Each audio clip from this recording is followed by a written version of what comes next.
दोस्तों, मनुष्य ने जब चांद की सतह पर पहली बार अपने कदम को रखा था, उस ऐतिहासिक घटना को कम से कम अब तक 53 साल पूरे हो चुके हैं। इंसानियत के लिए एक छोटा सा कदम पूरी मानव जाति के लिए बहुत बड़ी छलांग साबित होगा।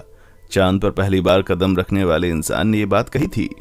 तारीख थी 21 जुलाई 1969 और नील आर्मस्ट्रांग ने चांद पर पहला कदम रखकर इतिहास रच दिया। हम सब इस बात से तो वाकिफ ही हैं कि 16 जुलाई 1969 को नासा द्वारा लॉन्च किए गए अपोलो मिशन 11 ने सफलता हासिल करके एक नया इतिहास रच दिया था। लेकिन दोस्तों, ऐतिहासिक कदम रखने तक का ये सफर बहुत ही ऊबड़ खाबड़ रास्तों से होकर गुजरा था। दोस्तों, ऐसी बहुत सी बातें होंगी अपोलो मिशन के बारे में जो आपको नहीं पता होंगी, और आज हम आपको यही बताने के लिए आए हैं कि आखिर ऐसी क्या क्या घटनाएं हुई थीं जिसके बारे में अब तक आप बेखबर रहे हैं। इसलिए इस वीडियो को एक सेकंड के लिए भी मिस ना करें। साथ ही अगर वीडियो पसंद आई तो वीडियो को लाइक करना ना भूलें। चलिए ज्यादा देर ना करते हुए वीडियो शुरू करते हैं।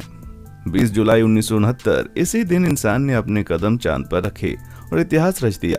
दोस्तों, शायद आपको ये बात पता ही हो कि नासा द्वारा लॉन्च किया गया अपोलो 11 21 घंटे 31 मिनट तक चांद की सतह पर रहा था और 24 जुलाई 1969 को वापस लौट आया।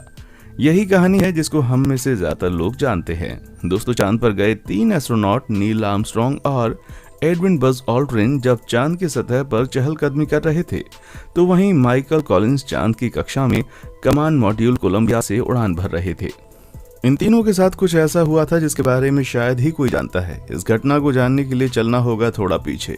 तारीख 16 जुलाई 1969, जहां नासा के ऑफिस में जब सब कुछ बहुत ज्यादा परेशानी में था, और परेशानी की वजह था अपोलो 11 जो कि कुछ ही देर में पृथ्वी की सतह को छोड़कर अंतरिक्ष की सैर पर जाने वाला था। जाहिर सी बात है कि इतना बड़ा मिशन था जिसकी वजह से तीनों एस्ट्रोनॉट की धड़कनें बढ़ चुकी थी। आप में से बहुत से लोगों को शायद इस बारे में पता हो कि सुबह 8:32 पर कैनेडी स्पेस सेंटर से लॉन्च किया गया और यही वो वक्त था जब तीनों एस्ट्रोनॉट का सफर शुरू हो गया। मात्र 4 दिनों के अंदर ही चांद के पास पहुंच गया। दोस्तों, आपको पता ही होगा कि जिस मॉडल से एस्ट्रोनॉट अपोलो 11 से निकलकर चांद तक पहुंचे उसे ईगल कहा गया था।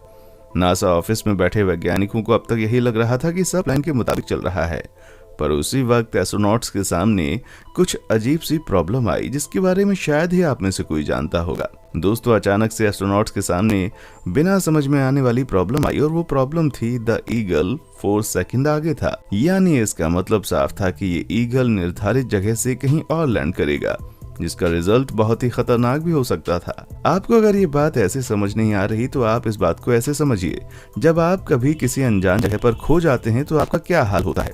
आपके पास तो फोन है, पर जरा सोचिए दोस्तों, ये तो अंतरिक्ष का चांद है जहां पर ना फोन है ना कई लोग। वहां पर धरती से कांटेक्ट कर पाना भी कितना मुश्किल है। अब ईगल और चांद में बस कुछ ही दूरी बाकी थी और ये सब देखने के बाद तीनों एस्ट्रोनॉट्स पसीने से लथपथ हो चुके थे। अब ये तीनों एस्ट्रोनॉट्स मुसीबत को तो झेल ही रहे थे कि तभी उनके सामने एक और प्रॉब्लम आ खड़ी हुई। प्रॉब्लम ये थी कि अपोलो गाइडेंस कंप्यूटर, जो कि बहुत ही जरूरी होता है, उसने अचानक से एरर कोड 1202 डिस्प्ले किया। और इस कोड का क्या मतलब था, इसकी जानकारी तीनों में से किसी भी एस्ट्रोनॉट को नहीं थी।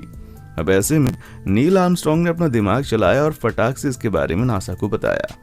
इसके बाद दोस्तों, नासा ने बोला कि वो इस एरर को इग्नोर करके आगे बढ़ें। पर दोस्तों, आगे जाकर इस बात का पता चला कि रडार सिस्टम में ज्यादा कमांड आने के कारण सिस्टम ओवरलोड हो गया था। अब एक तरफ ये एरर और दूसरी तरफ चांद पर लैंड करने की टेंशन। अब ऐसे में नील आर्मस्ट्रांग ने हिम्मत और अपना दिमाग शांत करके सारा कंट्रोल अपने हाथ में ले लिया और ऐसी जगह स्पेस लैंड कराया दोस्तों, जिसकी वजह से सबकी जान बच गई। बता दें, 20 जुलाई 8:17 पर बिना किसी को चोट पहुंचाए ईगल की लैंडिंग चांद पर हुई। नील आर्मस्ट्रांग ने जिस जगह पर एयरक्राफ्ट को लैंड करवाया था उस जगह को उन्होंने सी ऑफ ट्रैंक्विलिटी का नाम दिया। यहीं उतरकर उन्होंने अपना पहला कदम चांद पर रखा और अपने देश अमेरिका का झंडा गर्व के साथ चांद पर फहराया।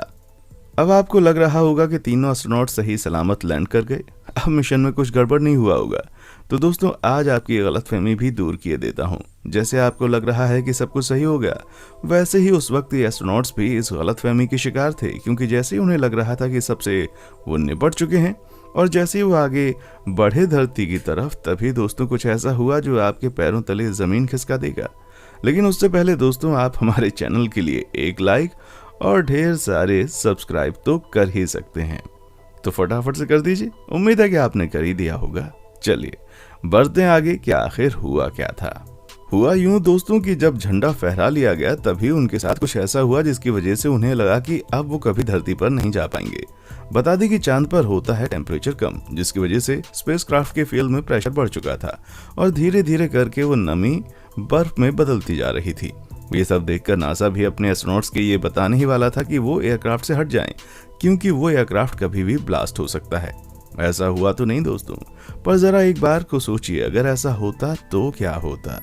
इनका धरती से कनेक्शन जो टूटता वो टूटता, लेकिन इनका वापस धरती पर आना इम्पॉसिबल था, है कि नहीं दोस्तों।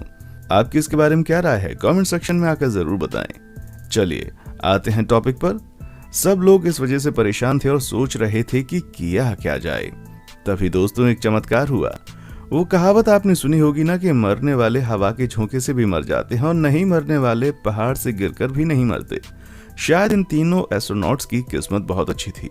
जैसे ही टेम्परेचर बढ़ा, बर्फ पिघलने लगी और फिर क्या दोस्तों, अपने आप ही फ्यूल पाइप का प्रेशर नॉर्मल हो गया।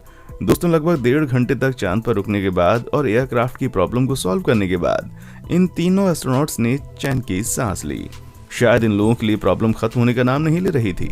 इसी वजह से इनके पास एक और दिक्कत ने दस्तक दी। हुआ ये कि इनके एयरक्राफ्ट के एक हिस्से में लगी एक स्विच टूटकर नीचे गिर गई।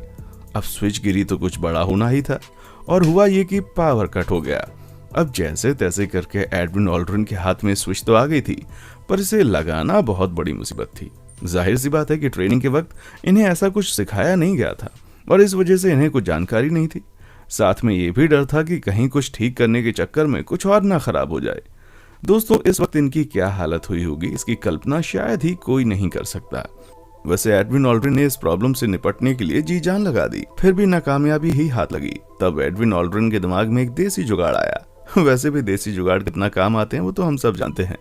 एडविन ऑल्ड्रिन ने पेन को उस छेद में डाल दिया जहां स्विच निकल गया था। दोस्तों 6 घंटे में जिस मेहनत ने रंग नहीं दिखाया था वो बस 1 मिनट में अपना असर दिखाने लग गई और सारे प्रॉब्लम को सॉल्व करके आखिरकार वो वक्त आ ही गया जब उनके धरती पर वापस लौटने का वक्त हो गया था। लौटने का प्लान था ये कि कोलंबिया विमान से उन्हें वापस आना था और उसमें मौजूद 2 मॉड्यूल थे। पहला मॉड्यूल जिसमें एस्ट्रोनॉट सवार थे और दूसरा मॉड्यूल जिसमें धरती से लाया गया सामान था। बता दें कोलंबिया को धरती पर आते ही अलग अलग बढ़ जाना था ताकि ये आपस में न टकराएं। जब तक ये धरती पर नहीं आ जाते शायद मुसीबत इनका पीछा नहीं छोड़ना चाहती थी।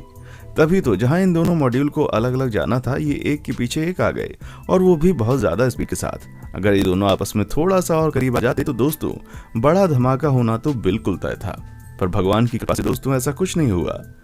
तारीख 24 जुलाई 1969 को प्रशांत महासागर में मजेदार और सेफ लैंडिंग की और इस मिशन को कामयाबी के साथ ऐतिहासिक भी बनाया। दोस्तों जब भी बात चांद की होती है तो हमारे दिल में सबसे पहला नाम सिर्फ नील आर्मस्ट्रॉन्ग का ही आता है, पर दोस्तों इस कामयाबी के पीछे लगभग नासा के 40,000 लोग, एडविन ऑल्ड्रिन और माइकल कॉलिंस का भी योगदान था। दोस्तों क्या आपको इसके बारे में कोई जानकारी थी? नहीं ना? हमारे कमेंट सेक्शन में आकर जरूर बताएं। वीडियो पसंद आया है तो वीडियो को लाइक और चैनल को सब्सक्राइब करना ना भूलें। नासा की ऐसी ही और भी अमेजिंग वीडियोस हम आपके लिए लाते रहेंगे। देखने के लिए शुक्रिया।